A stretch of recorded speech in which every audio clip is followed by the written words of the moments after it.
Hey guys, and welcome back to another YouTube video. In this video, we're going through the last game and recapping the Hawthorn versus Geelong game, the last game for round 3. Going through who went well. Well, I mean, no one other than Warple and Stuart Duncan, Dempsey, Parfitt sort of did really well. And so yeah, just going through that and going through what I think and feel, and sort of almost, I wouldn't go through my trade plans, as obviously that is the Wednesday video, as we've got to now catch up a little bit. I think it's not too bad, but we'll catch it up and go through and get all the videos lined up for this week so that we get it out on time. But yes, you will be seeing cash cows and trade targets on the Wednesday, and then you'll see the customary 3 videos on the Thursday. And then in roughly, I think about, 3 months time or so, when they switch back to Friday night footy only, that's when the schedule starts to relax a little bit, and you probably see just the reviews up till Tuesday, then the team reviews, team previews, and trade targets, cash cows, etc. on the Wednesday, Thursday, Friday, etc. and sort of pushing it out a day or two. But anyway, before we get into this video, remember to like and subscribe, turn the notification bell on so you know when I upload, and let's get into the recap. So, as you can see, Warple 152, he was absolutely amazing. I do think that it probably helped him that it was wet weather footy, because kicking efficiency went out the window in the last, and he could just butcher the ball forward. But yeah, he was really good. But yeah, Hawthorn just, in the end, were not good enough. Geelong kicked 17 goals for, which didn't help, and Hawthorn 10 goals 10 isn't that bad considering the wet weather, especially because they were 8 goals 4 or whatever. But yeah, 2 goals 6 in the last probably wasn't the greatest.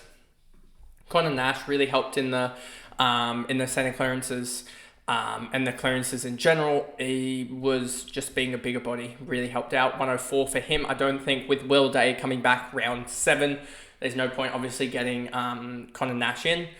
Meek's probably there to stay, but I don't think he's going to have too much of an influence, given that it was against Toby Conway that he pulled a 92, and Hawthorn have Collingwood next week, and then someone, and then the Swans, I believe. Let me just pick up the Hawks.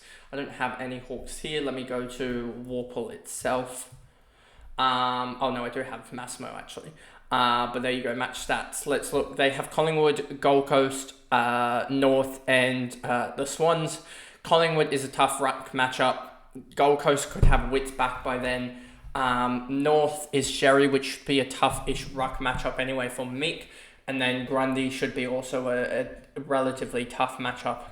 So yeah, not looking at that and thinking that that's too positive for Meek, and he's not really going to score well anyway regularly, given that Geelong's ruck matchup I think is a really positive one for rucks.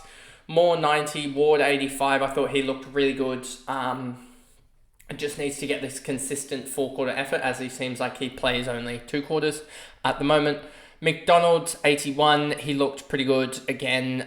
A lot of back end work in the last quarter. Mackenzie Newcomb 79, he sucked. And yeah, his pick has just been absolutely horrendous. Mackenzie 76 in the end, but all in the first sort of half, and yeah, really tailed off in the end. But shows that he does have potential. We just need to see it pan out a little bit. And yeah, it just doesn't look like he looks like a guy that's going to average like 85 or something across his career, 90, and not really get those big heights. So I just don't see any fancy relevance at the moment, but he does have forward line availability. So he could have some relevance this year if he is able to string together some 90 scores. Chol 75, Frost 75, Amon 74, 74, Gentleman 71, Nick Watson 71 as well. So Nick Watson gets out a score, but he's not really going to be relevant, I don't think. He put out 24 in that in the 4th quarter when it was wet, and 23 in the second. So I don't think you'll see many top out scores like this. We saw it with Dersner, the same thing. Scores 1 big score and then very volatile and scores low the next week. Sicily a 70. Once they get those key defenders back, he's going to be great. So yeah, you got to watch with him and just wait, because it's going to swing, and when it does swing, you will start to see him really score well. But he has, I believe, a 120 break even or something or other like that. Let's go to Sicily. 814k, 126 break even.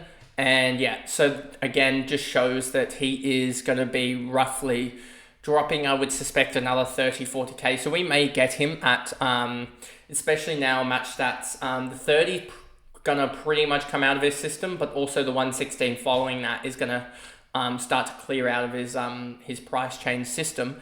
So you're going to probably see him get even closer towards that sort of 750k range, and that's almost lends itself to when it turns around, he may be 700 to 750k, and he could easily put on some big scores quickly. So yeah, that is definitely, he's on the watch list. Impey 64, Weddle 63, D'Ambrosio 60, and I think that's what the real problem was for Hawthorn, was their drivers off halfback. You actually go back and look at it, at the stats, they had 51 touches between them, between Impey, Weddle, D'Ambrosio, I believe, or was it was Weddle, D'Ambrosio, and also Amon that had 51 touches between them. That is just not enough, and that is why they got so hammered, is they just didn't have distribution. Hardwick, Scrimshaw 58, Huswaite subbed out on a 39, Bruce 31, Lewis did his hamstring 31, and Morris came on for a 24. Then we move over to Geelong. Tommy Stewart, ever reliable, 110. Was really hoping he wouldn't put up a huge score, but he just kept on going. And also the fact that they didn't bother using D'Ambrosio, which was annoying. But I think on a drier day, I should say, that he will get used a little bit more. So yeah, I'm not too worried about D'Ambrosio at the moment. Duncan 106, Dempsey 102, and actually it goes against almost my motto a little bit to go for Dempsey at this point, but in the like trade targets this week. But yeah, he just looks an absolute fieldable score at the moment, and he looks close to being almost a top 10 sort of guy in the forward line, and he did this without a goal. I don't think he kicked a goal, and he could have easily kicked a lot more. So yeah, I'm looking at Dempsey and thinking he could easily be a guy that averages 75 to 80, and 75 to 80, he's going to make cash quickly. A 75 to 80 average with the magic number of that we had, if you go that times by that, 677, so he probably still has somewhere in the region of 200 to 300,000 worth of growth in him, and 200 to 300k for a fieldable guy with the absolute chaos that we have in the forward line with all the bye players. Yeah, I'm looking at that and thinking that he can cover for a couple weeks, and it will help me not have to field one of the small forwards that I have at the moment, or one of the fifth string midfielders in Lazaro or something like that. I don't want to have to field that. At the moment, Parfitt 102, yeah, he's been pretty good. And yeah, it was the last quarter that he did nothing, but yeah, he's been really good in the Geelong midfield, and is almost a slight little pod option, but at this point you don't sort of go for pod. So if you're in a massive situation where you have limited options, Parfitt's probably an alright option. Holmes 94, Bruin started off on fire and then did nothing in the last quarter. He could have easily pushed on towards a sort of 110, 115 score. Stengel 85, Myers 85, Guthrie, Clark with a 76 was absolutely huge. And yeah, that tackling came in for Clark, and you'll just see it here when I scroll down to him.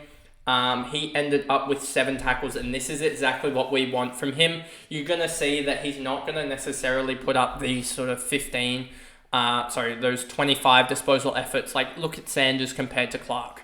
They scored roughly about the same. I know he scored an 85, but Sanders had 20 touches, 4 marks, 6 tackles, whereas Clark had 15 touches, 2 marks, 7 tackles. And you look at look at the Sanders the week before, he had 5 tackles, 22 touches, so he's getting an extra 5 to 7 touches a game on Jai Clark at the moment. And Jai Clark's making that up with tackling, and that's what he really brings to this Geelong midfield. So yeah, I'm glad that we stuck fat with him, as now he's going to get that big price rise, I think, with that -3 break even for next week.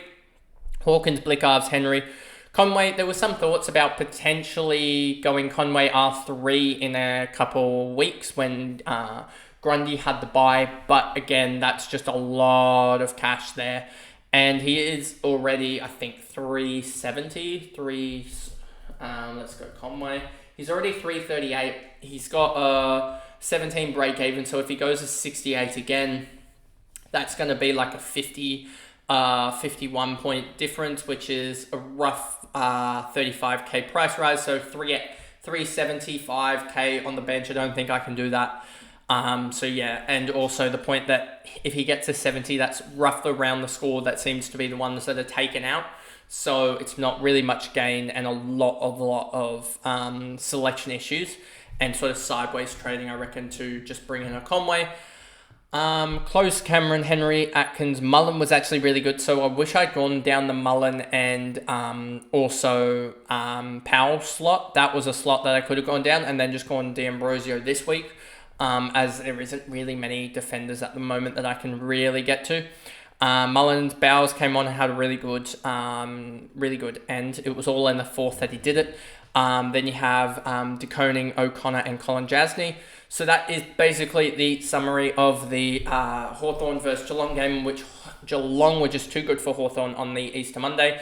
And it did include a lightning delay, which probably helped out Stewart owners, as he would have had another probably 5 or 10 minutes on the bench. And in that first sort of little bit, he did get a couple of kicks. So he probably gained